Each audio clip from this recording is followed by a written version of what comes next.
don't see it online. Just wait for.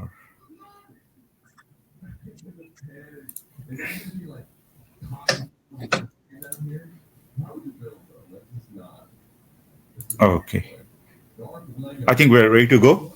So, hello everyone. Welcome to our session for first time TFSA and first FSHA. It's a way to grow our money without paying taxes. So, might be very interesting. So, we have again with us Ahmed Mahian. He is a financial planner at NextGen Financial Planning Inc. And also he runs Fire Financial Inc. He assists clients through robo-advisor platform Nest Wealth, and also he offers investment advice, recommendation, and financial and tax planning for your needs. So let's start today with our discussion on TFSA and FSHA. So go ahead. Thank you Tanvir ভাই। So আজকের টপিকটা সেটা হচ্ছে যে tax free savings account, আর সংক্ষেপে যেটা সবাই জানে যে TFSA। সো বেসিক্যালি ক্যানাডাতে আমরা জানি যে সবকিছুতেই খুব হাই ট্যাক্স। যেই 4টা জিনিস আপনার ফ্রি ক্যানাডাতে ইউজুয়ালি আমরা যেটা বলি, তো আজকে হলো ওই 4টা জিনিসের প্রথমটা নিয়ে কথা বলবো, সেটা হলো TFSA। ক্যানাডাতে আপনারা যারা একটু ট্যাক্স সম্পর্কে জানেন তারা জানেন যে 4টা জিনিস ক্যানাডাতে ফ্রি বেসিক্যালি। একটা হচ্ছে যে আপনার tax free savings account. Second হচ্ছে যে আপনার যে প্রিন্সিপাল রেসিডেন্ট, যে আপনি যেই বাসাটাতে থাকেন আপনার নিজের জন্য, সেটা ট্যাক্স ফ্রি। এবং থার্ড সেটা হচ্ছে যে আপনার লটারি গেইনস, লটারি কোনো ট্যাক্স দিতে হয় না। আপনি যদি লটারিতে $70 মিলিয়ন জিতেন তাহলে কোনো ট্যাক্স দিতে হবে না। এবং ফোর্থ সেটা হচ্ছে যে লাইফ ইন্স্যুরেন্সের যে পলিসি পে আউট, মানে লাইফ ইন্স্যুরেন্সের যে বেনিফিট, এই 4টা ছাড়া আপনি যত কিছুই ইনভেস্ট করেন, গ্রো করেন, মোটামুটি আপনাকে কোনো না কোনোভাবে ট্যাক্স দিতে হবে। কিছু হয়তো বা এক্সাম্পশন পাবেন, কিছু জায়গায় পার্শাল ট্যাক্স দিতে হবে, বাট এই 4টাতে কোনো ট্যাক্স দিতে হয় না। আজকের টপিকটা হচ্ছে ওই প্রথম যেটা ট্যাক্স ফ্রি সেভিংস অ্যাকাউন্ট, এটা নিয়ে। সো এই অ্যাকাউন্টটা মোটামুটি অনেকেই ফ্যামিলিয়ার। মোটামুটি সবাই আমরা tax free savings account use করি। বাংলাদেশিদের মধ্যে অনেকেই এটা ইউজ করে। সো বেসিক যে আইডিয়াটা ট্যাক্স ফ্রি সেভিংস অ্যাকাউন্টের, যে এই অ্যাকাউন্টে আপনি টাকা রাখলে এই টাকাটা যখন আপনি গ্রো করবেন তা সেই টাকার উপর কোনো ট্যাক্স দিতে হবে না। সো খুবই সিম্পল আইডিয়া। সো কথার কথা, কেউ যদি 10,000 টাকা রাখে এই অ্যাকাউন্টের ভিতরে, এবং এটা যদি আপনার ইনভেস্টমেন্ট করলো এবং এই 10,000 টাকা 15,000 টাকা হয়ে গেল, এই 5,000 টাকার যে গেইন, এটার উপর কোনো ট্যাক্স দিতে হবে না কখনোই। তো দ্যাটস দ্য বেসিক আইডিয়া।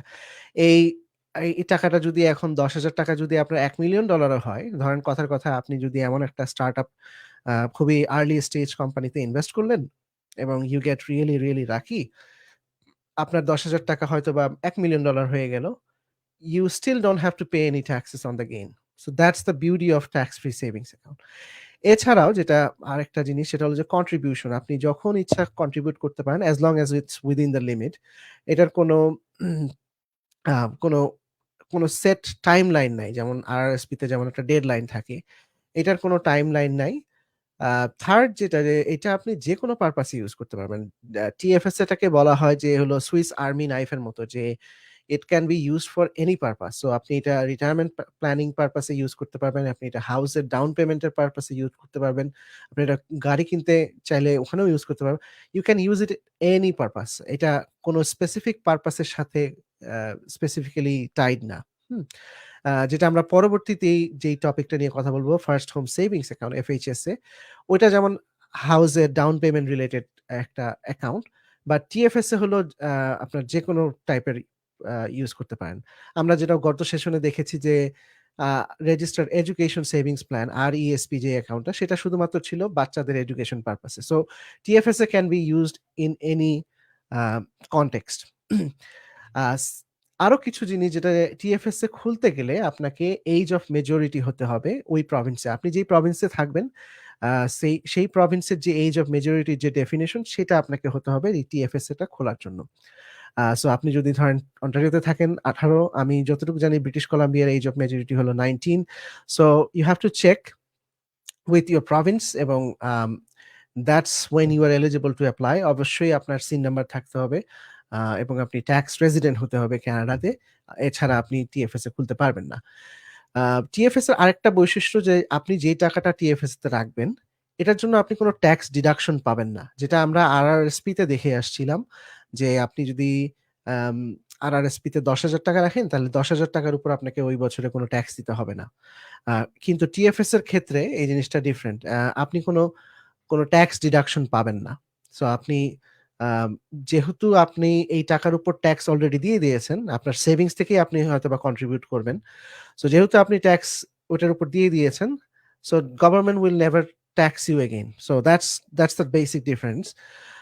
এছাড়াও আপনার কন্ট্রিবিউশন রুম যেটা, যদি আপনার কোনো কন্ট্রিবিউশন রুম আপনি হয়তোবা এলিজিবল ছিলেন, এটা আপনি ইউজ করেন নাই, এই যে কন্ট্রিবিউশন রুমটা আপনার ক্যারি ফরওয়ার্ড হবে এবং আপনি এই এই রুমটা আপনি পরবর্তীতে ইউজ করতে পারবেন। সো ধরেন কথার কথা যে কেউ হয়তোবা বাংলাদেশ থেকে কানাডাতে এসেছে 2013 সালে।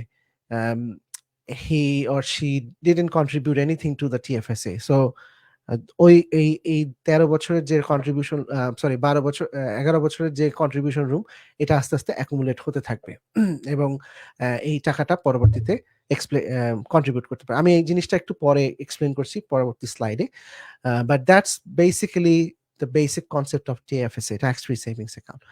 এখন অবশ্যই গভর্নমেন্ট তো আর আপনাকে বা আমাকে আনলিমিটেড অ্যামাউন্টের জন্য এই অ্যাকাউন্টটা দিবে না।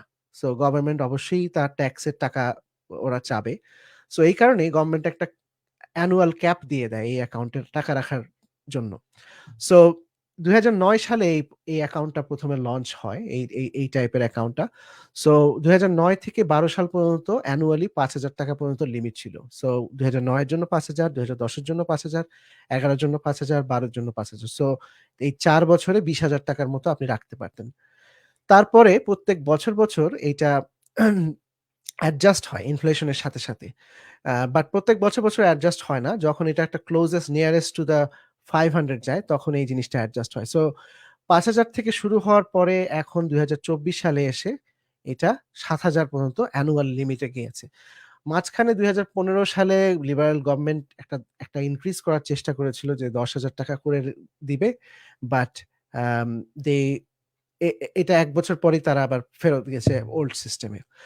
But anybody who was 19 years old, sorry 18 বা মানে মেজরিটি, এজ অফ মেজরিটি যে ছিল 2009 সাল থেকে, কেউ যদি এখন পর্যন্ত কোনো কন্ট্রিবিউট না করে থাকে টিএফএসএ তে, তাহলে তার ম্যাক্সিমাম এখন পর্যন্ত 2024 সাল পর্যন্ত $95,000 পর্যন্ত আপনি রাখতে পারবেন এই টিএফএসএ তে। তো এটা হলো আপনার লিমিট। এর বেশি আপনি ক্রস করে গেলে গভর্নমেন্ট আপনাকে পেনাল্টি দিবে। এবং আমি এরকম দেখেছি যে অনেক সময় অনেকে ভুলে যায়, মাল্টিপল অ্যাকাউন্ট থাকে। সো এই জিনিসটা আপনাকে জানতে হবে যে আপনার লিমিটটা কত। সো এই ইনফরমেশনটা আপনি কোথায় পাবেন?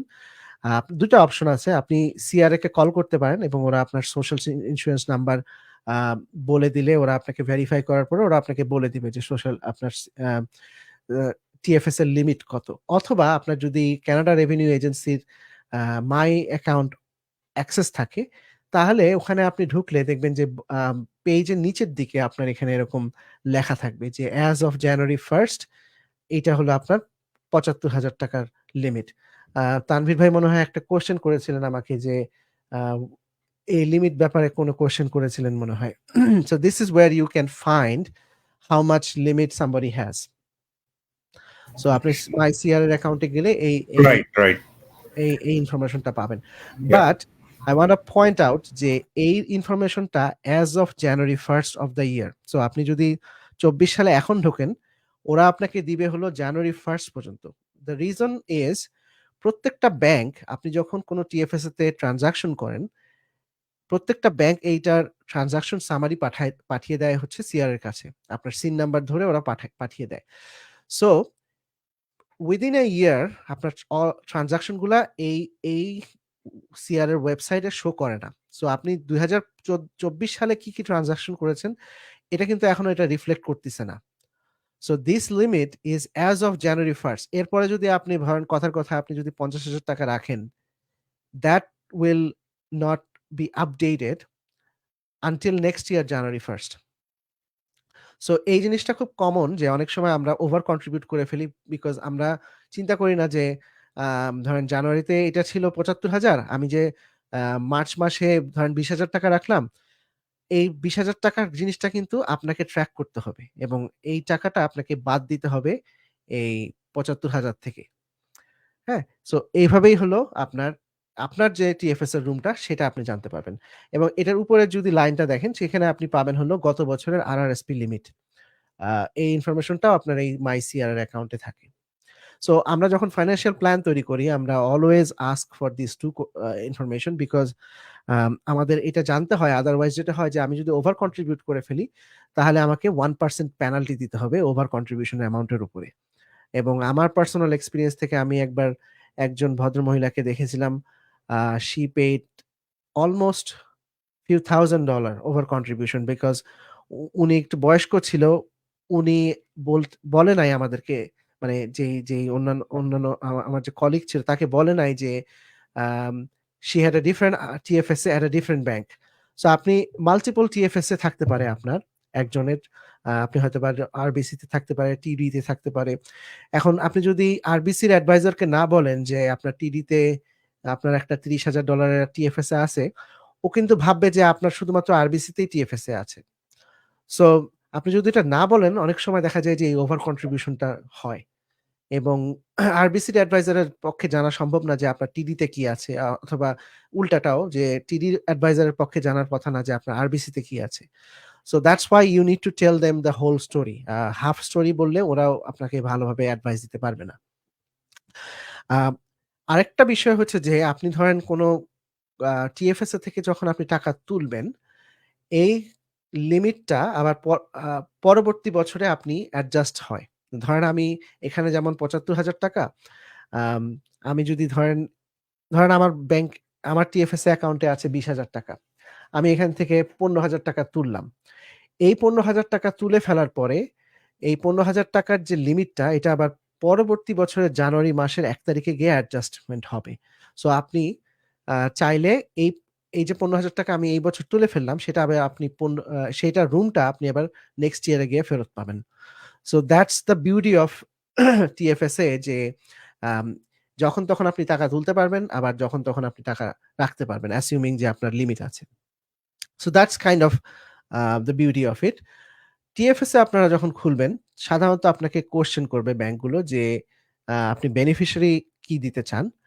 সো বেনিফিশিয়ারিটা সাধারণত ২ টা অপশন থাকে। একটা হচ্ছে যে আপনার বেনিফিশিয়ারি অপশন, আরেকটা হচ্ছে যে সাকসেসর হোল্ডার।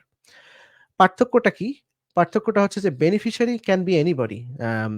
তানভীর ভাই যদি জেনারাস হয়, তানভীর ভাই আমাকেও একজন বেনিফিশিয়ারি হিসেবে তার টিএফএস তে এড করতে পারে। কোন সমস্যা নাই। বাট only তানভীর ভাইয়ের wife can be a successor holder. The difference is যে যখন সাকসেসর হোল্ডার হয়, the surviving spouse take over the TFSA account এবং যেহেতু এটা টেক ওভার করে ফেলে, তার কোনো তার যে নিজের কন্ট্রিবিউশন লিমিট আছে সেটা আর ইম্প্যাক্টেড হয় না। সো ফর এ কাপল, যখনই আমরা কখনো যদি কোনো কাপলকে অ্যাডভাইস করি, যদি আমরা দেখি যে বেনিফিশিয়ারি হচ্ছে তার স্পাউস, দেন 99% কেসে আমরা বলি যে you should select successor holder because it has added benefit. Beneficiary can be anybody. আপনি যদি ধরেন আপনার যদি স্পাউস না থাকে, অনেক সময় দেখা যায় যে প্যারেন্টসরা বেনিফিশিয়ারি হয়, অনেক সময় দেখা যায় বাচ্চারা বেনিফিশিয়ারি হয় এবং কেউ যখন মারা যায় এই টাকাটা পুরোটাই, যে টিএফএস এর যে ব্যালেন্সটা পুরোটাই চলে যায় বেনিফিশিয়ারির কাছে ট্যাক্স ফ্রি ভাবে। এটার উপর কোনো ট্যাক্স দিতে হয় না। হ্যাঁ? So it I a a either it's a beneficiary or a successor holder, a any কেসেই আপনার কোনো ট্যাক্স দিতে হবে না আপনি যখন কেউ যখন মারা যায়। So that's kind of the difference. But আপনি যদি স্পাউস হন, it's always advisable to select successor holder. আচ্ছা, আরেকটা কনফিউশন যেটা প্রচুর ক্যানাডিয়ানের মধ্যেও আছে এবং আমাদের বাংলাদেশি কমিউনিটির মধ্যেও অনেকেরই মধ্যে আছে যারা একটু অ্যাক্টিভলি ট্রেডিং করতে চান। সেটা হচ্ছে যে TFSA তে আপনি যদি খুব বেশি ফ্রিকোয়েন্টলি ট্রেড করেন এবং আপনার যদি আপনি লাকি হন, সিআরএ যেভাবে এই জিনিসটাকে ক্যাচ করে সেটা হচ্ছে যে ওরা দেখে যে আপনি কি এই অ্যাকাউন্টের ভিতরে ট্রেডিং করছেন কিনা, অ্যাক্টিভলি ট্রেডিং করছেন কিনা। সো এটা যদি আপনি করে থাকেন দেন দে রিমেম্বার আমি আগেই বললাম যে ব্যাংকের যে ট্রানজাকশন গুলো এটা কিন্তু সব সিআর এর কাছে রিপোর্ট হয়। সো সিআরএ নোজ যে আপনার ব্যালেন্স কত, বছরের শুরুতে ব্যালেন্স কত ছিল, বছরের শেষে ব্যালেন্স কত ছিল, এই ইনফরমেশন গুলো কিন্তু সব ওদের কাছে আছে। সো টিপিক্যালি ওরা যেটা করে যে যখন একটা টিএফএসএ একটা খুব বড় অ্যামাউন্ট হয়ে যায় তখন they starts to dig into the transaction. তো ওরা তখন চিন্তা করে যে আচ্ছা, how did this person get $1 million in their TFSA. So এরকম বেশ কয়েকটা কোর্ট কেস দেখা গিয়েছে। এদের মধ্যে একটা ফেমাস ওয়ান হলো যে একজন ইনভেস্টমেন্ট প্রফেশনাল যে কিনা professional tedder. So when TFSA was rolled out back in 2009 2010 এর দিকে, so this person was actively মানে ওনার কাজই হচ্ছে যে অ্যাক্টিভলি ট্রেড করা এবং উনি খুব রিস্কি টাইপের ইনভেস্টমেন্ট করতো over the counter stock market. So OTC market, he bought whole bunch of junk shares and he got really এটা তার স্কিল বলতে পারেন, আমি বলবো না lucky, because he knew what he was doing. এবং he made to a point যে তার টিএফএস এর সাইজ হয়ে গেছিল তখন অলমোস্ট $1 million এবং within 4-5 years. So that flagged CRA এবং তারা তখন আর্গুমেন্ট করে যে hey you are doing business in your TFSA, the TFSA account is suppose to be for long term investment এবং এটা investment, long term investment, it's not supposed to be for like active trading or active business.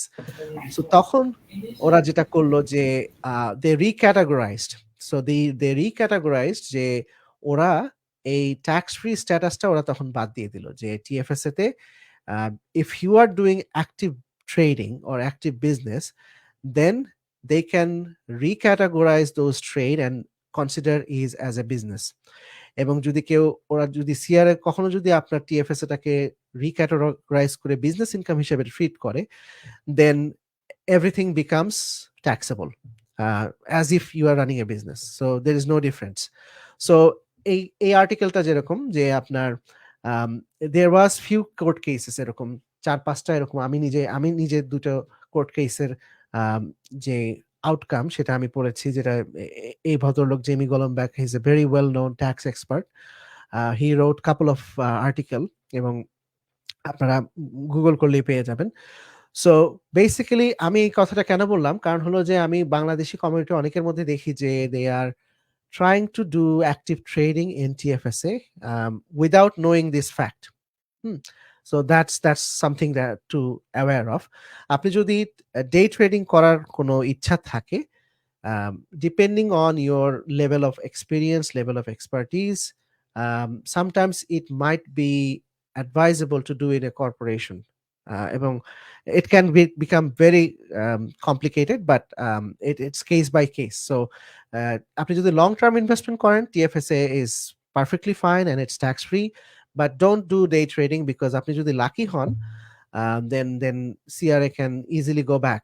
এবং CRA কিন্তু অনেক সময় 8-10 বছর আগে আপনি কি করেছেন সেটাও দে ক্যান গো ব্যাক এবং রিক্লাসিফাই, এবং তখন কিন্তু আপনাকে ওরা ব্যাক ট্যাক্স ক্যালকুলেশন করে আপনাকে টাকা চাবে। এবং সিআরএ যখন আপনার কাছে টাকা চাবে এবং তখন কিন্তু ওরা অনেক সময় they can do a lot of stuff that other banks cannot do. So that's just এটা বলেই আমি শেষ করতে চাই। এখন কথাটা হচ্ছে যে অনেকেই প্রশ্ন করতে পারে যে আসলে সিআরএ কি দেখে, যে কি দেখে ওরা এই জিনিসটাকে বিজনেস ইনকাম হিসেবে দেখে। অবভিয়াসলি দ্য ফার্স্ট থিং হলো যে ট্রানজাকশন ফ্রিকোয়েন্সি দেখে ওরা, যে আপনি কত দ্রুত একটা স্টক কেনা বেচা করতেছেন, এটা কি শর্ট টার্ম নাকি লং টার্ম, এই জিনিসটা ওরা দেখে। আপনার মার্কেট এক্সপার্টিস কিরকম, যেমন ওদের ক্যাটাগরি থাকে, যেমন আমি as A CFA charter holder I am categorised as a professional person. So আমি যদি এখন টিএফএস তে একটু অ্যাক্টিভলি ট্রেডিং করি, ইট উইল গেট ফ্ল্যাগড, কারণ আমার আমি as a licensed invest portfolio manager, আমি ওদের ওদের ডেটাবেজে আমি licensed adviser. So if I am doing something, it will quickly go flagged. তারপর হলো যে বিজনেস ফোকাস কিনা, যে আপনি কি কোন টাইপের ইনস্ট্রুমেন্টে ইনভেস্ট করছেন, আপনি কি লার্জ ক্যাপ ধরেন অ্যাপল টাইপের কোম্পানিতে ইনভেস্ট করছেন, নাকি আপনি ওই যে জাঙ্ক টাইপ ইনভেস্টমেন্ট করছেন, এইগুলো ওরা দেখে। প্লাস আপনার কি ধরনের ফাইন্যান্সিং কন্ডিশন, মানে এই পুরো ওরা প্যাকেজটা দেখে যে আচ্ছা আসলে আপনার ট্রেডিং গুলো কিরকম হচ্ছে।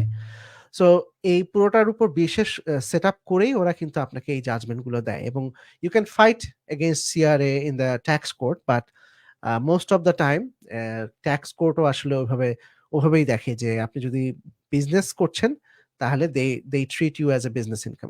এই সিমিলার কনসেপ্টটা আপনার বাড়ির ক্ষেত্রেও যেমন আমি যেটা বললাম যে প্রিন্সিপাল রেসিডেন্ট হলো আপনার ট্যাক্স ফ্রি, কিন্তু আপনি যদি একটা বাড়ি কিনে 6 মাসের মধ্যে আবার আরেকটা বাড়ি কিনেন, আবার 1 বছরের পরে আপনি আরেকটা বাড়ি কিনেন, and you are trading every time, এবং এরকম কোর্ট কেস বেশ কয়েকটা দেখা গেছে যে যেখানে দেখা যাচ্ছে যে অনেক সময় এই কাজটা রিয়েল এস্টেটের সাথে যারা বেশি ইনভলভ তারা এই কাজটা করে, যে they renovate, they show it as their primary resident, they sell it, they make the profit, এবং তারা আবার প্রাইমারি রেসিডেন্সি চেঞ্জ করে।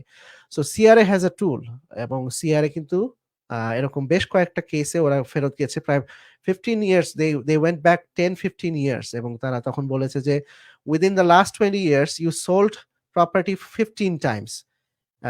সো ওরা যখন দেখবে যে আপনার প্রফেশন কি, আপনি কতবার এই জিনিসটা কাজ করতেছেন, so they classified everything as business income, এবং তখন আপনাকে একটা বিগ ট্যাক্স বিল ধরায় দিবে। That's the point I'm trying to make. So if you are doing active trading in trading, talk to your CPA, এবং তারা আপনাকে বলে দিবে যে what structure should it be. So that's basically about TFSA. Any question, Tanvir bhai, jeta I didn't answer? No, I think you covered pretty much. So day trading on a TFSA account is not a good idea. No. And also CRA keeps an eye on. So like I have a TFS in Questrade, right? So it also report হবে. The Questrade also reports it, right? সব report হয়, Right. সব brokerage অ্যাকাউন্টেই reporting বাধ্যতামূলক। Acha. Okay. Yeah, I think I pretty much I don't have anything now, so we can move ahead. So the next topic হচ্ছে যে first home savings account, এবং এখানে আপনি দেখতেছেন ক্রিস্টিয়া ফিল্যান্ডের ছবি।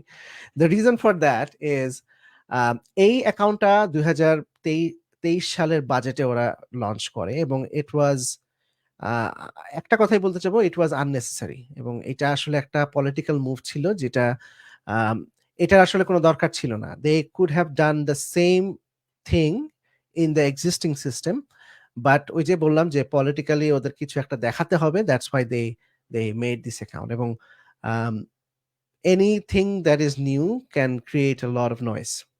সো এই অ্যাকাউন্টটা ফার্স্ট হোম সেভিংস অ্যাকাউন্টটা কি, এটা হচ্ছে যে বাসার ডাউন পেমেন্টের জন্য, স্পেসিফিক্যালি ডাউন পেমেন্ট জন্য ওরা একটা অ্যাকাউন্ট করলো 2023 সালে, এবং স্টিল এখন পর্যন্ত অনেক ফাইন্যান্সিয়াল ইনস্টিটিউশন এখন পর্যন্ত এফএইচএসএ অ্যাকাউন্ট অফার করে না, কারণ ওটার যে ব্যাক অফিস সাপোর্টটা দরকার সেটা এখনো ওরা ওই ইনফ্রাস্ট্রাকচারটা ওরা বিল্ড করতে পারেনি। এখনো সিআরএ সব ধরনের পেপার ওয়ার্ক ওরা ফিল করে নাই, মানে আপনার একটা অ্যাকাউন্ট খুলতে গেলে তো ওটার অনেক ধরনের ব্যাক পেপার ওয়ার্ক লাগে। সো ওই জিনিসগুলো এখনো ওরা ঠিক করে নাই, এবং they updated this policy multiple times within the last 6 to 8 months. Like মানে এটা লঞ্চ হওয়ার পর থেকেই they changed the rules several times, এবং আমরা ফাইন্যান্সিয়াল প্ল্যানার যারা আছি তারাও we had to keep learn এবং আনলার্ন এবং আবার রিলার্ন করতে হয়, কারণ হলো যে ওরা কয়েক মাস পর পরে ওরা রুলস চেঞ্জ করে। সো এই কারণে অনেকগুলা ফাইন্যান্সিয়াল ইনস্টিটিউশনেই আসলে এই এফএইচএসএ অ্যাকাউন্টটা স্টিল available না, but hopefully by the end of this year they will all have a FHSA account. So as I said যে এই FHSA অ্যাকাউন্টটা হলো house related, so first home যাদের তাদের পারপাসের জন্য, যাদের অলরেডি এক্সিস্টিং প্রপার্টি আছে, মানে প্রিন্সিপাল রেসিডেন্ট আছে, তাদের জন্য না। They are not eligible to open this account if you already have a principal resident. I repeat, principal resident যদি থাকে, আপনি এই অ্যাকাউন্টটা খোলার জন্য এলিজিবল না। আপনি যখনই অ্যাকাউন্টটা খুলতে যাবেন, আপনার ফাইন্যান্সিয়াল ইনস্টিটিউশন আপনাকে জিজ্ঞাসা করবে যে, do you currently own a home, do you or your spouse currently own a home? If you say yes, then you are not eligible to open this account. So, Tanvir bhai, I'm sure you own a home. You probably would not be qualified to open this account. Tax deduction. I have a question. Yeah. The home I own, it's not my principal residence. So, I mean, I will come back to that Okay. question. yeah, okay. আচ্ছা, tax ডিডাকশনটা কিভাবে কাজ করে? Same as আরআরএসপি। So ধরেন আপনার income $1,00,000, আপনি 5,000 টাকা রাখলেন এফএইচএসএ অ্যাকাউন্টে। So instead of paying taxes on 100,000, you will pay taxes on 95,000. So আপনি 5,000 টাকার জন্য 5,000 টাকার উপর কোনো ট্যাক্স দিতে হবে না। থার্ড যেটা ফিচার, সেটা হচ্ছে যে উইথড্রটা পুরোপুরি ট্যাক্স ফ্রি। সো আপনি ধরেন ডাউন পেমেন্টের জন্য সেভ করছেন, এবং আপনি ধরেন 3 বছরে আপনি $15,000 সেভ করলেন এফএইচএসএ অ্যাকাউন্টে। এই 15,000 টাকা আপনি ডাউন পেমেন্টের পারপাসে আপনি উইথড্র করছেন, আপনি যখন বাড়িটা ক্লোজ করবেন। এই 15,000 টাকার উপরে আপনাকে কোনো ধরনের ট্যাক্স দিতে হবে না। যেটা আরআরএসপি-তে আমরা দেখেছি যে আপনি যদি ফার্স্ট হোম বায়ারের জন্য আপনি আরআরএসপি থেকে টাকা তোলেন, then you have to pay it back within 15 years. এফএইচএসএ-তে আপনাকে কোনো কিছু পে করতে হবে না, পে ব্যাক করতে হবে না। তো বেসিক্যালি এই টাকাটা আপনি ফ্রি উইথড্র করতে পারবেন যখন আপনি কোয়ালিফাইং হোম কিনবেন। হ্যাঁ, ফোর্থ যে ফিচারটা, সেটা হচ্ছে যে আপনাকে ওরা 15 বছর সময় দিবে। এই এফএইচএসএ আপনি যখন খুলবেন, ওরা আপনাকে 15 বছর সময় দিবে আপনি বাড়ি কেনার জন্য। সো আপনি ধরেন কথার কথা কেউ 20 বছরে কিনলো, they have up to 35 age 35 যে এই টাকাটা ইউজ করার জন্য আপনার হোম পারচেসের জন্য। আর যেটা আগেই বললাম যে আপনি যখন একটা টাকাটা তুলে ফেলবেন, তখন you don't have to pay it back. So no repayment required, unlike RRSP. Fifth যেটা, সেটা হচ্ছে যে আপনাকে অ্যাকাউন্ট খুলতে হবে। In order to get contribution room, আপনাকে অ্যাকাউন্ট খুলতে হবে। যেটা আমরা টিএফএসএ তে দেখলাম যে আপনি যদি অ্যাকাউন্ট নাও খোলেন, still you accumulate TFSA room. Whereas FHSA তে আপনাকে অ্যাকাউন্টটা খুলতে হবে, otherwise you won't get any contribution room. That's the main difference. এবং এফএইচএস এর কন্ট্রিবিউশনটাকে আপনাকে ডিসেম্বর 31 এর মধ্যেই করতে হবে, মানে ক্যালেন্ডার ইয়ারের মধ্যেই আপনাকে এফএইচএস এর কন্ট্রিবিউশন করতে হবে। এটার জন্য আপনি আরআরএসপি তে যেমন আপনি প্রথম ফেব্রুয়ারি মাস পর্যন্ত আপনি আরআরএসপি তে রাখতে পারেন, ওই ধরনের কোনো সুযোগ এই এফএইচএস তে নাই। আপনি যদি 2024 এর জন্য কন্ট্রিবিউট করতে চান, you have to contribute within the calendar year of 2024. So that's kind of the difference. Eligibility criteria কি? এগেইন ওই টিএফএস এর মতোই একই রকম, যে আপনাকে ট্যাক্স রেসিডেন্ট হতে হবে, আপনার সিন নাম্বার থাকতে হবে, আপনাকে এজ অফ মেজরিটি হতে হবে। এগুলো এই তিনটা মোটামুটি কমন। ফোর্থ যেটা, সেটা হলো যে আপনি ফার্স্ট টাইম হোম বায়ারের জন্য এলিজিবল থাকতে হবে। সো ব্যাক টু তানভীর ভাইয়ের question, if he already has a rental property but does not have any home where he lives in the last 4 years, then he qualifies. So that's the definition of a first time home buyer. যে আপনি অথবা আপনার spouse, যে কেউ, মানে দুজনের মধ্যে একজনও আপনার একটা প্রপার্টি ওন করতে পারবেন না যেখানে তারা থেকেছেন, মানে principal resident, within the last 4 calendar years. So that's the definition. এটা যদি আপনি কোয়ালিফাই করেন, then you are eligible to open up the FHSA account. So back to Tanvir bhai's question, যে আপনার 10টা রেন্টাল প্রপার্টি থাকতে পারে, but if you don't live in one of those and don't claim principal residence to one of those, then you can easily open FHSA account. Question bhaiya, that answer your question? Yeah, but I have another question. So this is Yeah. more like TFSA, but it's It's kind of like TFSA, but it's এটা geared blended, towards এটা the আসলে home. Blended, এটা আপনার আরআরএসপি আর TFS এর blended ছিল। So they মানে নতুন নতুন ফিচার তো আর ওরা বের করতে পারে না, they just grabbed what they liked.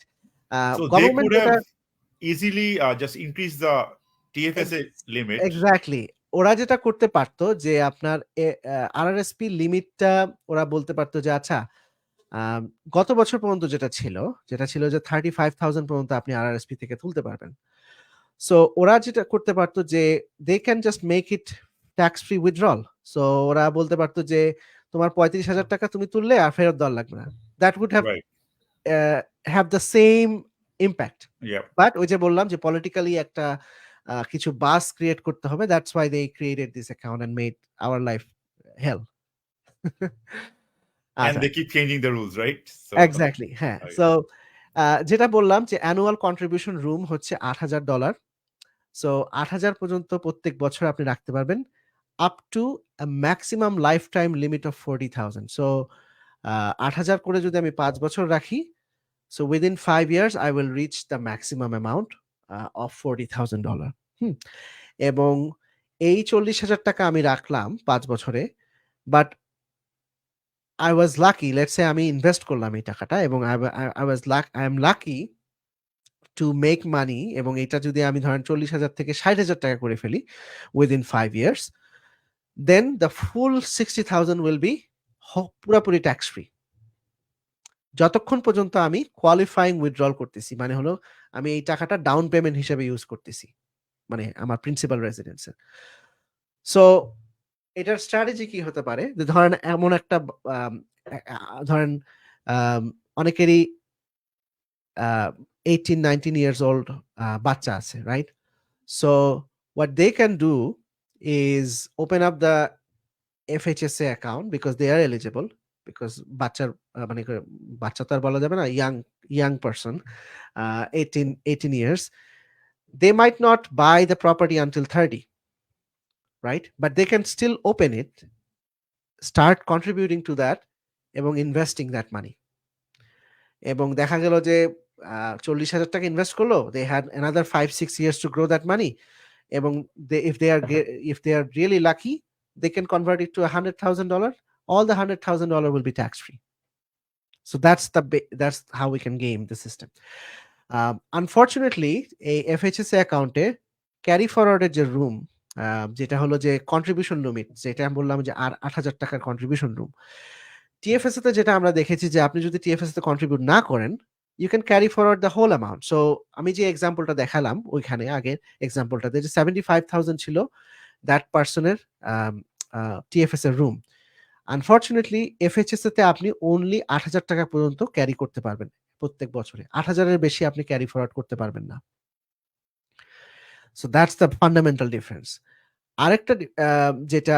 আরেকটা ফিচার যেটা, যে আপনি ধরেন আপনার হয়তোবা ইনকাম নাই, but you are eligible. For example, আমি একটা এক্সাম্পল দেই, ধরেন আপনি মাস্টার্স করছেন, আপনার বয়স ধরেন 22 বছর বয়স, আপনি মাস্টার্স করছেন, আপনার ইনকাম নাই, আপনার ইনকাম হলো $10-15,000 বছরে, কারণ বাকি সব টাকাই আপনার হলো স্কলারশিপের টাকা, which is non taxable. So ধরেন আপনার কোনো ইনকাম নাই, বাট আফটার 2 ইয়ার্স অফ আপনার মাস্টার্স প্রোগ্রামে আপনি you will start making money, right? So the way we can do the system, মানে the way we can strategize is, ধরেন আমি 8,000 টাকা কন্ট্রিবিউট করলাম বিকজ আপনার এক্সেস মানি আছে, কথা আমি ধরে নিলাম যে you have some extra fund, এবং আপনি জানেন যে আপনি 5 বছর পরে একটা বাড়ি কিনবেন। সো আপনি 2 বছর আপনি কন্ট্রিবিউট করলেন যখন আপনার মাস্টার্স প্রোগ্রামে আপনার ইনকাম রিয়েলি লো। এখন 8,000 টাকা আমি কন্ট্রিবিউট করলাম, but I don't have to deduct it. এই জিনিসটা আমাদের কমিউনিটিতে অনেকেই হয়তো বা জানে না, যে আরআরএসপি বা এফএইচএসএ অ্যাকাউন্টে just because you contributed in the RRSP doesn't mean যে আপনাকে ওটা ডিডাক্ট করতে হবে। আমি একটু এক্সপ্লেন করে বলি। ধরেন আপনার ইনকাম হলো $1,00,000, আপনি আরআরএসপি তে কন্ট্রিবিউট করলেন $20,000, তাহলে আপনার you can reduce your income to $80,000, but আপনার কিন্তু আপনি না চাই আপনি চাইলে আপনি কিন্তু এই যে 20,000 টাকা কন্ট্রিবিউট করেছেন, এটা কিন্তু আপনি নাও ডিডাক্ট করতে পারেন। You have a choice. So you have a choice to claim that $20,000 deduction in that year, or you can carry forward that $20,000 to the next year. So কথার কথা ধরেন আপনি ৳1,00,000 ইনকাম করছেন, বাট আপনি জানেন যে আপনার নেক্সট ইয়ারে আপনার ইনকাম হবে ৳2,00,000। সো এই ধরনের সিচুয়েশনে আপনার এই ডিডাকশন ক্যারি ফরওয়ার্ডটা খুব কাজে লাগে। কিভাবে? ধরেন আপনার ৳1,00,000 আপনি হয়তোবা 30% রেটে আপনি ট্যাক্স দিচ্ছেন। বাট আপনি যখন ৳2,00,000 আপনি যাবেন, ৳2,00,000 ইনকাম হবে, তখন দেখা যাবে যে আপনি 40-45% রেটে আপনি ট্যাক্স দিচ্ছেন। হ্যাঁ? সো আপনি যদি জানেন যে আপনার নেক্সট ইয়ারে আপনার বেতন বাড়বে অনেক সিগনিফিক্যান্টলি, আপনি এই ৳20,000 কন্ট্রিবিউট করছেন আরআরএসপি তে, বাট আপনি এই ৳20,000 টা ওই বছরে না খরচ করে আপনি পরবর্তী বছরে গিয়ে আপনি ইউজ করতে পারেন। তখন যেটা হবে যে আপনার ইনকাম ১,০০,০০০ সরি ৳2,00,000 থেকে ১,৮০,০০০ হয়ে যাবে। বাট ডুইং সো আপনি সেভ করতেছেন 45% রেটে instead of 30% rate. So that's the tax planning we can do. Same case আপনার এফএইচএস এতেও। সো ধরেন আপনার অনেক সময় দেখা যায় যে অনেকের লো ইনকাম থাকে, বা অনেকে হাউসওয়াইফ থাকে, বা অনেকে স্টাডি করছে, বা অনেকে ক্যারিয়ার ব্রেক নিচ্ছে, but they can still contribute. Just because you contributed doesn't mean that you have to deduct in the same year. আপনি এই জিনিসটা ক্যারি ফরওয়ার্ড করতে পারেন। এবং আম আপনার ভালো ফাইন্যান্সিয়াল প্ল্যানার অথবা যারা ট্যাক্স প্ল্যানার আছে, they will guide you they which makes sense এবং কখন। সো এই জিনিসটা আপনার এফএইচএস এর ক্ষেত্রেও সত্য, যে আপনি ধরেন কোনো কারণে আপনার ওই বছরে ইনকাম কম, আপনি চাইলে এই টাকাটা আপনি পরবর্তীতে অ্যাম এ এ এই এই যে কন্ট্রিবিউশনটা করছেন, এইটার ডিডাকশনটা আপনি পরবর্তী বছরে নিতে পারবেন যখন আপনার ইনকাম হাই থাকবে। So that's kind of the, এটা একটু টেকনিক্যাল হয়ে গেল। I didn't want to emphasize that much, but this is the feature that somebody can take advantage of. এফএইচএস এর লিমিটের ইনফরমেশনটা আপনি কোথায় পাবেন? এখন পর্যন্ত সিআর এর পোর্টালে এই এফএইচএস এর এই অ্যামাউন্টের রুমটা আমি এখন পর্যন্ত দেখি নাই কোনো ক্লায়েন্টের অ্যাকাউন্টে। But somebody who contributed in FHSA last year, তারা যখন ট্যাক্স ফাইল করে, you will see there is আপনার একটা নোটিস অফ অ্যাসেসমেন্ট যেটা সিআরএ থেকে আপনাকে পাঠায়। ওইটার ৩ নাম্বার পেজে আপনি দেখতে পারবেন যে আপনার এফএইচএস এর লিমিট কত, এইটার একটা ডিটেইলস দেওয়া আছে। So you can find that information on the third page of আপনার notice of assessment. Third page অথবা fourth page, because the first page is the text, second page is আপনার সামারি, থার্ড পেজে typically থাকে RRSP, fourth পেজে থাকবে এটা আপনার ইনফরমেশনটা। সো আপনি কত টাকা এফএইচএস তে কন্ট্রিবিউট করেছেন, কত টাকা আপনি ক্যারি ফরওয়ার্ড করছেন, এই ইনফরমেশনটা আপনার এই নোটিস অফ অ্যাসেসমেন্টের মধ্যে থাকবে। আচ্ছা, আরেকটা বিষয় আমি এখানে কুইকলি বলতে চাই, সেটা হচ্ছে যে আরআরএসপি তে আপনি যখন টাকা রাখেন, that money has to stay in that RRSP account for 90 days before it is eligible for down payment. হ্যাঁ, এফএইচএস তে এরকম কোনো রুলস নাই। আপনি ধরেন আপনি একটা প্রপার্টি কিনবেন নেক্সট মান্থে, আপনি এই মাসের শেষে টাকা জমা দিয়ে আপনি ১ সপ্তাহ পরে বা ২ দিন পরেও আপনি তুলে ফেলতে পারেন। এফএইচএস তে ওরকম 90 ডেজ এর কোনো রুল নাই। আপনি আজকে কন্ট্রিবিউট করে পরশুদিন তুলে ফেলতে পারেন। As long as you are buying a qualifying property, you can withdraw that money tax free. That's the rule. আচ্ছা, এখন কোয়েশ্চেনটা হলো যে what happens if I don't buy within 15 years? যে আপনাকে 15 years টাইম দিবে এফএইচএস তে, এর মধ্যে বাড়ি কিনতে হবে। সো আপনি যদি 15 বছরের মধ্যে না কেনেন, তাহলে কি হবে? ফার্স্ট অফ অল, আপনি যদি কোয়ালিফাইং পারচেজ, মানে যদি আপনি বাড়ি পারপাসে না টাকা উঠান, then it will be fully taxable. মানে আপনি ধরেন 20,000 টাকা তুললেন এফএইচএস অ্যাকাউন্ট থেকে, এই 20,000 টাকা আপনার ইনকামের সাথে অ্যাড হয়ে যাবে এবং it will be fully taxable, just like আপনার RRSP. So there is no difference. আপনি 20,000 টাকার জন্য আগে ডিডাকশন পেয়েছেন, আবার আপনি যখন তুলে ফেলতেছেন, that becomes a taxable income. So there is no difference in terms of RRSP এবং FHSA. If you are withdrawing the money for non down payment purpose, মানে ডাউন পেমেন্ট ছাড়া যদি অন্য কোনো কাজে আপনি তুলেন, then it will be fully taxable.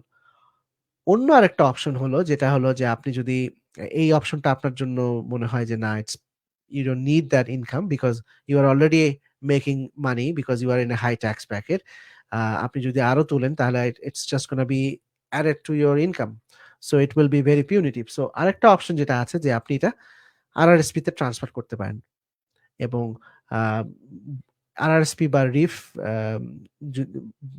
But make sure করতে হবে যে 871 এর আগে আপনাকে এই ট্রান্সফারটা করতে হবে। সো আপনি যদি ট্রান্সফার করেন then you are still fine, আপনাকে কোনো পেনাল্টি কিছু দিতে হবে না। বাট এগেইন আপনি যখন আরআরএসপি তে ট্রান্সফার করবেন, আরআরএসপি থেকে যখন তুলবেন আপনার that money is fully taxable. So that's kind of the nutshell. এবং আপনি এই টাকাটা আপনি শুধুমাত্র আরআরএসপি তেই ট্রান্সফার করতে পারবেন বা রিফে, অথবা অন্য একটা এফএইচএস তে আপনি এই ধরনের অ্যাকাউন্টে ট্রান্সফার করতে পারবেন না, যেমন টিএফএসএ বা আরইএসপি বা আরডিএসপি এইসব অ্যাকাউন্টে আপনি ট্রান্সফার করতে পারবেন না। That's kind of.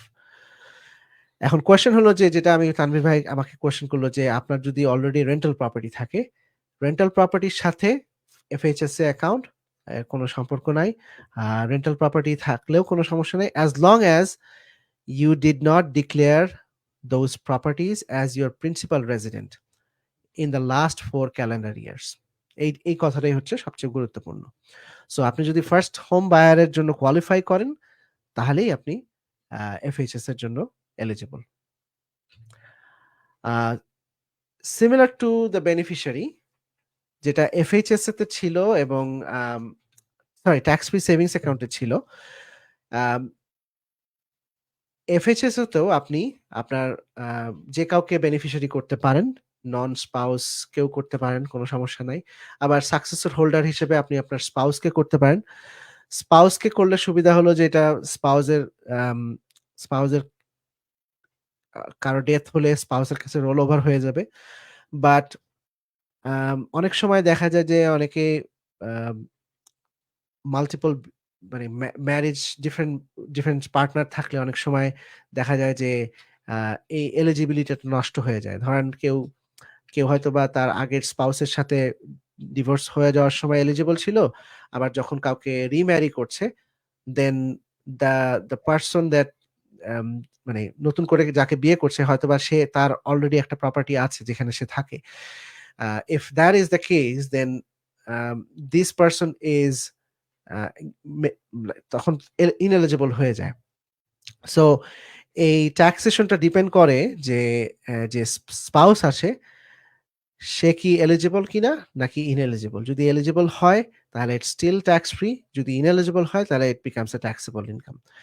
আর যদি কোনো নন স্পাউস হয়, যদি ধরেন আমি আমার এফএইচএস অ্যাকাউন্টে আমার বাচ্চাকে আমি বেনিফিশিয়ারি রাখলাম, আমার যদি ডেথ হয় তাহলে এই টাকাটা বাচ্চার জন্য ট্যাক্সেবল হয়ে যাবে। So whoever is receiving the money they are going to pay the taxes for the FHSA account. That's how they set up this time. এবং that's for the non-spouse. যে বেনিফিশিয়ারি যে থাকবে, the amount will be taxable on them.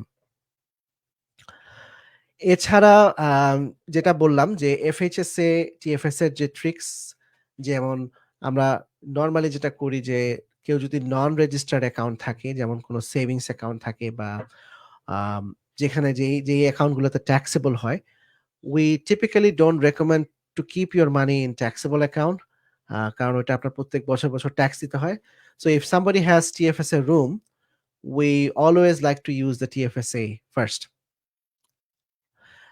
এছাড়াও FHSA তে যেটা বললাম যে অনেক সময় স্টুডেন্ট থাকে বা প্রেগন্যান্সি থাকে বা আনএমপ্লয়েড থাকে, ওই বছরগুলোতে স্টিল এফএইচএসএ তে কন্ট্রিবিউট করা উচিত যদি তাদের বাড়ি কেনার প্ল্যান থাকে। বাট মেক শিওর যে তারা ডিডাক্ট করছেন না। দে whatever you contributed you carry forward in the future years. So আপনি যখন আপনার ইনকাম হবে সেই বছরগুলোতে আপনি ডিডাক্ট করবেন। আর এই যে যেটা বললাম যে deduct the FHSA contribution in the years you have normal or high income, হ্যাঁ, যেটা আমি একটু আগেই এক্সপ্লেন করলাম। আচ্ছা, এখন ধরেন যে তাহলে কি আসলো যে কেউ যদি বাড়ি কিনতে চায়, একজন হাজবেন্ড অ্যান্ড ওয়াইফ, আমরা এই ধরনের এক্সারসাইজ সবসময় করি। সেটা হচ্ছে যে ধরেন কেউ বাড়ি কিনতে গেল, they are saving for the down payment. So down পেমেন্টের জন্য এখন যে রুল, যেটা ২০২৪ সালে যে গভর্নমেন্ট করেছে যে they they are allowing everybody to withdraw up to 60,000 per spouse. So husband wife থাকলে 60, 60, 120,000 can be withdrawn or borrowed from RRSP for first home বায়ের জন্য। সো কারো যদি ফার্স্ট হোমের জন্য ডাউন পেমেন্ট লাগে, আপনি 1,20,000 পর্যন্ত তুলতে পারবেন আরআরএসপি থেকে। That's the latest news. Plus অ্যাসিউমিং যে আপনি এই এফএইচএস এর যে 40,000 ফুল কন্ট্রিবিউশন রুম, আপনি এটা পুরাটা করলেন। সো 40 অ্যানাদার 80,000, সো আপনি প্রায় $2 লাখ মতো আপনি সেভ করতে পারবেন এই এই এই এফএইচএসএ এবং আরআরএসপি তে টোটালি। প্লাস আপনার TFSA can be also used for additional down payment, কারণ আমরা আগেই বললাম যে টিএফএস এর টাকা কোনো ট্যাক্স দিতে হয় না। সো আপনি ধরেন এই বছরে আপনি ডাউন পেমেন্টের জন্য ইউজ করে ফেললেন, নেক্সট ইয়ারের জানুয়ারিতে গিয়ে আপনি আবার ওই কন্ট্রিবিউশন রুমটা ফেরত পেয়ে যাবেন। So you can go back এবং start putting money again in the tax free savings account. এখন আসি যে কিছু কমন মিস্টেক যেটা আমরা সবসময় দেখি এফএইচএসএ এবং টিএফএসএ তে। সো যেটা বললাম প্রথমেই যে রং কন্ট্রিবিউশন রুম, যে আমরা ক্যালকুলেট করতে পারি না, যে কারণ অনেক সময় মাল্টিপল টিএফএসএ থাকে বিভিন্ন ব্যাংকে। সো তখন একটা সমস্যা হয় যে they can't figure out okay what's the contribution room. এবং যেটা আগে বললাম যে জানুয়ারি 1st এর আপডেট দেওয়া থাকে সিআর এর অনলাইন পোর্টালে। সো আপনি যদি জানুয়ারির 1 তারিখ থেকে আপনি এই বছরের মধ্যে অগাস্টের 28 তারিখের মধ্যে আপনি যদি অন্য কোনো কন্ট্রিবিউশন করে থাকেন, you have to manually track that. হ্যাঁ, সো এই কন্ট্রিবিউশন রুমটা মেক শিওর করতে হবে যে আপনার লিমিটের মধ্যে আছে। যদি ওভার কন্ট্রিবিউশন হয়ে যায় তখন ওই যে বললাম যে 1% penalty per month for excess amount. So that can be pretty high. আরেকটা মিস্টেক যেটা আমরা দেখে থাকি সেটা হচ্ছে যে টিএফএস টা অফেন, এটা বিএমও একটা স্টাডি করেছিল কয়েক বছর আগে যে 60% Canadians are using TFSA in a wrong way. ওরা বলেছিল যে টিএফএসএ আসলে গভর্নমেন্ট যখন এই অ্যাকাউন্টটা লঞ্চ করে, দে নেমড দ্য অ্যাকাউন্ট রং। এটা হওয়া উচিত ছিল ট্যাক্স ফ্রি ইনভেস্টমেন্ট অ্যাকাউন্ট। হ্যাঁ, এটার নাম ওরা করেছে tax free savings account. So savings যখন আপনি চিন্তা করেন, আপনি সাধারণত চিন্তা করেন যে আপনি মাসে মাসে একটা টাকা সেভ হচ্ছে, আপনি হয়তো এটা লিকুইড কোনো কিছুতে রেখে দিলেন, আপনার যখন দরকার হবে আপনি এটা তুলে ফেলবেন। So that is the fundamental mistake that the government did by choosing the name tax-free savings account instead of choosing tax-free investment account. TFSA is by far the best type of account to invest, কারণ এটা পুরাটাই tax free. So আমরা যখন investment portfolio design করি, we never use TFSA as savings account, because savings অ্যাকাউন্টের জন্য আপনার savings account আলাদা করে আছে, আপনার ব্যাংক অ্যাকাউন্টের পাশে আপনার সেভিংস অ্যাকাউন্ট থাকবে। That's where you are suppose to park your emergency fund. TFSA should be always investment account, এবং এটাতে আপনি আপনার যত গ্রোথ টাইপের ইনভেস্টমেন্ট আছে, this is the account that is suppose to hold all of your growth investment. কারণ আপনি যদি ধরেন কথা টেসলা কিনতেছেন, Tesla stock is a growth stock, always try করবেন যে আপনি সেটা কিভাবে ট্যাক্স শেল্টার করা যায়, রাইট? সো অবভিয়াসলি আপনি চাবেন যে টিএফএস তে রাখতে, আপনি চাবেন না এটা কোনো ট্যাক্সেবল অ্যাকাউন্টে রাখতে। কারণ হলো যে আপনি যদি প্রফিট করেন, then you have to pay a lot of tax on the gain. So that's the mistake from the government. এবং আমরাও যারা ফাইন্যান্সিয়াল ইন্ডাস্ট্রিতে আছি, আমরাও ক্লায়েন্টদেরকে বুঝাতে ভুল করেছি যে it should be used as a investment account. Other mistake যেটা আমরা দেখি যে ভুল টাইপের ইনভেস্টমেন্ট করে, অনেক সময় যেটা দেখি যে এফএইচএসএ অ্যাকাউন্ট, আপনি যদি ধরেন 6 মাস পরে একটা বাড়ি কিনবেন এবং আপনি you are saving for the down payment, we never want your money to be invested in the stock market. আপনি 6 মাস পরে ডাউন পেমেন্টের জন্য ইউজ করবেন, it should never be invested in the stock market. কারণটা হচ্ছে যে stock market can go up and down in cycle, এবং nobody has any idea where the stock market is going in the next 6 months. আপনি অনেক অ্যানালিস্টদের কথা শুনবেন, অনেক পণ্ডিতদের কথা শুনবেন, but nobody has a clue what is going to happen in the stock market. এবং it's same for the housing market also. আমরা শুধু প্রেডিক্ট করতে পারি, কারো প্রেডিকশন হয়তো বা রিয়ালিটির একটু কাছাকাছি হয়, কারো প্রেডিকশন একেবারে অনেক ভুল হয়। সো অ্যাজ প্রফেশনাল, লাইক আমরা যারা কাজ করি এই ইন্ডাস্ট্রিতে, আমাদের কাজ হলো যে যতটা ভুল কম করা যায়, এবং এটাই হলো আমাদের কাজ। সো এখানে আমরা দেখি যে এফএইচএস তে অনেকেই ইনভেস্ট করছে, but they need the money in 6 months. The rule of thumb যেটা, যে আপনার যদি ডাউন পেমেন্ট বা ওয়েডিং বা এমন কোনো কাজ যেখানে আপনি জানেন যে আপনার এত টাকা লাগবেই, এবং that happens within the next 3 years, 3 to 5 years, আপনি অনেক কনজারভেটিভ অ্যাডভাইজাররা আপনাকে 5 বছরের আগে আপনাকে কখনোই বলবে না স্টক মার্কেটে রাখতে। সো আপনি যদি 5 বছরের মধ্যে বা 3 বছরের মধ্যে আপনার ডাউন পেমেন্ট লাগবে, your money should always be in savings product like GIC or savings account or high interest savings account, because আমি জানি না 5 বছর পরে উইদিন 4 ইয়ার্স মার্কেট কিরকম হবে। আমরা we just gone through the cycle, like আমরা 2022-এ দেখলাম যে মার্কেট ড্রপড 30, আমি যদি ন্যাসডাক কথা চিন্তা করি অলমোস্ট 30%, এসএনপির কথা চিন্তা করলে almost 20%। So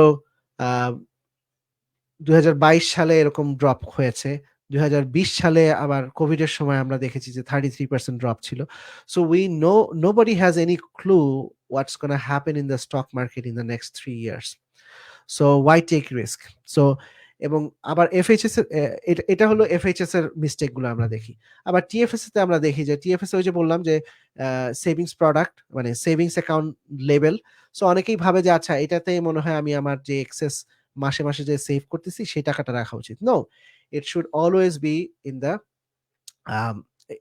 not always, like it should majority of the time, because আমাদেরকে চিন্তা করতে হবে যে আমাদের আসলে গোলটা কি, but typically TFSA should always be মানে majority of the time it should be used for long term investment. So এই ধরনের মিস্টেক আমরা সবসময় দেখে থাকি। এখন আসি যে এই টিএফএসএ এফএইচএসএ তে আপনি কি ধরনের ইনভেস্টমেন্ট করতে পারেন। এগেইন আমরা নেক্সট সেশনে আমরা কথা বলবো এই stock, bond, mutual fund in details, but basically anything that you are allowed to buy in your bank are most likely all of them are eligible for investment options. So stock, bonds, mutual fund, ETF এগুলো সবই মোটামুটি আপনার এই TFS এর জন্য eligible. Not no other difference, like অন্যান্য যে account গুলো আছে টিএফএসএ RSP, they have the same list, so there is nothing special about FHSA or TFSA. আরেকটা কমন যে জিনিসটা দেখা যায় সেটা হচ্ছে যে নিউ কামার যারা আসে, বা অনেকেই দেখা যায় যে এখান থেকে বাংলাদেশে ফেরত যায় and they become non-resident. So যারা নিউ কামার, আমি সেটা তাদেরকে আগে বলি, আপনি যেই বছরে আসবেন, আপনি যদি নভেম্বর মাসেও আসেন এবং you establish the tax residency in Canada, you get the full limit. So আপনি নভেম্বরে আসলেও আপনি 7,000 টাকার যে টিএফএস এর লিমিট আছে সেটা পাবেন, 8,000 টাকার যে এফএইচএস এর লিমিট আছে সেটাও পাবেন। So that's not a problem. এবং আপনি ধরেন যেই বছরে আপনি কানাডা থেকে চলে যাবেন, you also get the full limit for that half year or 1 month or 2 months, whatever time you spend in Canada. হ্যাঁ, আরেকটা যেটা হলো যে আপনি যখন একবার নন রেসিডেন্ট হয়ে যাবেন, ধরেন আপনি ডিসাইড করলেন যে তানভীর ভাই চিন্তা করলো যে বাংলাদেশে ফেরত যাবে এবং বাংলাদেশে গিয়ে থাকবে, if he decide to go to Bangladesh this year, next year থেকে উনি নন রেসিডেন্ট হয়ে যাবে, এবং নন রেসিডেন্ট হয়ে গেলে আর তখন এই টিএফএস এর যে রুমটা আর গ্রো করবে না, মানে ওইটার জন্য আর আপনি কন্ট্রিবিউশন রুম পাবেন না। প্লাস আপনি যখন নন রেসিডেন্ট হয়ে যাচ্ছেন, ইউ ক্যানট উইথড্র, ওই যে কোয়ালিফাইং উইথড্রলের যে ডেফিনেশনটা ওইটা আর আপনি তখন পাবেন না। আপনি তখন এফএইচএস থেকে তুলতে পারবেন না, কারণ আপনি যখন নন রেসিডেন্ট হয়ে যাবেন। So that's kind of the rules. So কি ডিফারেন্সটা কি টিএফএস এর সাথে এফএইচএস এর? বটম লাইন হচ্ছে যে যেটা বললাম যে পারপাস, টিএফএস এ আপনি যে কোনো পারপাসে ইউজ করতে পারবেন, এফএইচএস এ শুধুমাত্র ফার্স্ট হোম পারচেসের জন্য।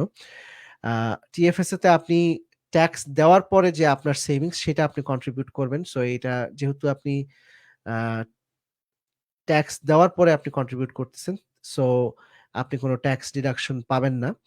বাট এফএইচএস তে আপনি যা রাখবেন সেটা আবার ট্যাক্স ডিডাক্টেবল। সো যেটা আমি আগেই বললাম, আপনাকে কোনো ট্যাক্স দিতে হবে না, যেই পরিমাণ টাকা আপনি রাখতে পারবেন। প্লাস ট্যাক্স উইথড্রলের ক্ষেত্রেও টিএফএস এর টাকা always tax free, unless it's আপনি যেটা বললাম যে ডে ট্রেডিং করছেন। Unless you are doing day trading, any gains you make in a TFSA account is fully tax free. Same case with FHSA, but it has to be for a qualifying down payment. এবং annual limit 2024 সালে $7,000 এবং FHS এর ক্ষেত্রে $8,000। Life time limit, যেটা আগে বললাম যে 2009 সাল থেকে এখন পর্যন্ত কেউ যদি কোনো টিএফএস তে কন্ট্রিবিউট না করে থাকে, they should have $95,000 TFSA limit, এবং যেটা maximum life time limit for FHSA হলো $40,000. So that's pretty much it, Tanvir bhai. I am done. Okay, sounds good. So FHSA is pretty much new, and I think it's a bit restrictive, I guess. TFS is more, I think, flexible, right? So if somebody has room in both, I think it's better to exhaust your TFS and then, because you can use the TFS. না, depend করে হলো যে বাড়ি কিনবে কি বাড়ি কিনবে না। যদি বাড়ি কিনে, আচ্ছা, then FHSA, because you are getting the deduction and it's tax free. But if you can also withdraw from your TFSA to fund your right, but TFSA তে আপনি যখন রাখবেন আপনি তো ট্যাক্স ডিডাকশন পাচ্ছেন না। Oh, okay, got it. So কথার কথা, আমি ধরলাম যে আপনার ইনকাম 1 লাখ, আপনার যদি চয়েস থাকে আপনি এফএইচএস এ রাখার সুবিধা না, কারণ আপনি 8,000 রাখলে আপনার 92,000 টাকা ইনকাম হয়ে যাচ্ছে। আচ্ছা, রাইট, yeah. রাইট, এবং আপনি যদি 5 বছরে 40,000 রাখতেছেন, আপনি 40,000 টাকা প্রিটি মাচ আপনি ট্যাক্স ফ্রি পাচ্ছেন। আপনার তো এই টাকাটা আপনি ইউজ করতেই হবে ডাউন পেমেন্টের জন্য, right? So I think so. Okay, so it's like it's a hybrid, right? So RRSP hybrid. RRSP R TFS এর হাইব্রিড হলো এফএইচএসএ। Right. So okay. বাড়ি কেনার যদি প্ল্যান থাকে, FHSA is the first one to cap max out. এবং তারপরে হলো আমরা দেখি যে অর্ডার অফ অপারেশনটা হলো এরকম। যদি আপনার বাড়ি কেনার প্ল্যান থাকে তাহলে আপনি ফার্স্টে এফএইচএসএ তে কন্ট্রিবিউট করবেন। সেকেন্ড হলো আপনার যে এখন তো অনেক টাকা লিমিট দিয়ে দিচ্ছে যে 60,000 পর্যন্ত প্রত্যেক স্পাউসের জন্য। So if you are saving down payment, RRSP can be another option. এবং যদি RRSP যে 1,20,000 পর্যন্ত সেটা যদি আপনার হয়ে যায়, then we should contribute to the TFSA, it assuming যে আপনি এটা বাড়ির পারপাসে খরচ করতেছেন। যদি এটা বাড়ির পারপাসে না খরচ করেন, যদি আপনি এমনি সেভ করছেন, still FHSA makes sense as long as you, কারণ আপনি you can always convert that to RRSP. আপনি FHSA এর টাকাটা আপনি অলওয়েজ কনভার্ট করতে পারবেন RRSP তে, but if you don't contribute anything to FHSA, you lose the contribution room. So FHSA should be maxed out before touching the RRSP. Okay. Acha, another question about the calendar year qualification, right? So, for example, I sold my property, like the principal home, in 2020 August. Right. So this is 2024. So এখন 4 বছর, is it like 2025 এ আমার 4 বছর হবে নাকি 2024 অগস্টের পরে হবে? CR এতে কিছু এক্সাম্পল আছে, সিআর এর ওয়েবসাইটে কিছু এক্সাম্পল আছে, I need to check those before I can answer that question. I think I looked into it, but I couldn't get a proper like. Proper answer. Okay, Yeah. let's take it. Um, um, what I will do is এই কোশ্চেনটা আমি রেখে দিলাম for our home purchase session এর জন্য। যখন Okay, আমরা that would be great. Yeah. within 2 weeks we are going to have that session, so I will write that down এবং আমি ওইটা make sure করব যে I have a slide for that. Okay, awesome, great. Because I had this question because a lot of people, Sure. 4-5 বছর পর আবার বাসা কিনে, right? So Okay, I will have when does it I start? will have a details answer for that. Okay. But that's pretty much it about FHSA and TFSA. Next week আমরা কথা বলবো হলো যে ইনভেস্টমেন্ট বেসিক্স নিয়ে, মানে I hope that is a topic. আমি যেহেতু এই বিষয়ে অনেক বছর ধরে পড়াশোনা করছি ইনভেস্টমেন্ট সম্পর্কে, so I can talk hours and hours about that, but I will try to keep it as high level as possible.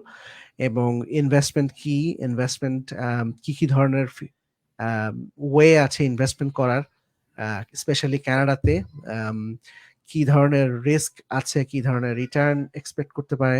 So will talk about everything in the next topic. So I hope everybody will enjoy that. All right, sounds good. Thanks a lot. অনেক কিছু জানলাম। জি ভাই। Yeah, so I hope to see you next week around the same time. Sure. And yeah, so we'll talk about like the basics, investment basics, right? Right. Okay, all right, sounds good. Thanks a Thank lot. you, man. Thank you, everybody. See you next week. Bye.